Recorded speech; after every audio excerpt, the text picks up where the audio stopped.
स्वयंपाकात स्वादाची जान, डीएम मसाले तुमच्या घराची शान। छत्रपती शासन महिला गृह उद्योग कबनूर इचलकरंजी घेऊन येत आहेत अस्सल परंपरेची मराठमोळी चव म्हणजेच डीएम मसाले। मटन मसाला, चिकन मसाला, धणे पावडर, गरम मसाला, बिर्याणी मसाला, तिखट चवदार मसाले आणि चटणी म्हणजेच डीएम मसाले। तर आजच आपल्या जेवणाची रंगत वाढवण्यासाठी केमिकल विरहित डीएम मसाले, गृहिणींच्या मनातले मसाले आणि चटणी अवश्य वापरा। डीएम मसाले महिला बचत गटाद्वारे करणारे स्वच्छ माफक दरामध्ये म्हणजेच डीएम मसाले। संपर्क दिव्याताई मगदूम, मोबाईल 91 30 80 22 55।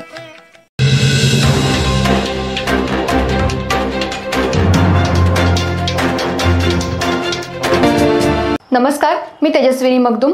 एम मराठीमध्ये आपल्या सर्वांचं स्वागत आहे। पाहूया ठळक घडामोडी। कोल्हापूर जिल्ह्यातून हद्दपार करण्यात आलेल्या सराईत गुन्हेगारानं नियमांचा भंग करत इचलकरंजीत हिंसाचार केलाय।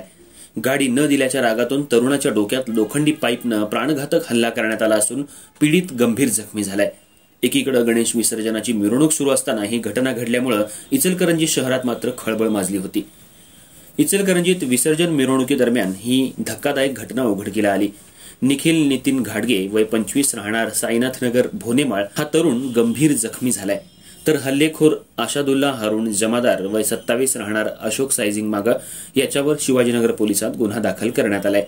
विशेष म्हणजे आशादुल्ला जमादार हा पोलीस रेकॉर्डवरील सराईत गुन्हेगार असून त्याच्यावर विविध गुन्ह्यांखाली नोंद आहे। नोव्हेंबर 2024 मध्ये पोलीस अधीक्षकांच्या आदेशानुसार त्याला 1 वर्षासाठी कोल्हापूर जिल्ह्यातून हद्दपार करण्यात आलं होतं। तरी देखील तो शहरात वावरत होता। कामगार चाळ परिसरात जमादारनं घाडगे याच्याकडे गाडीची मागणी केली। नकार मिळताच त्यानं संतापाच्या भरात शिवीगाळ करत डोक्यात पाठीमागून लोखंडी पाईपनं त्याच्यावर जोरदार वार केला। यात घाडगे गंभीर जखमी झाला असून त्याच्यावर इंदिरा गांधी सामान्य रुग्णालयात उपचार सुरू आहेत। घटनास्थळी पोलिसांनी येऊन पंचनामा केला आणि फॉरेन्सिक टीमला पाचारण केलं।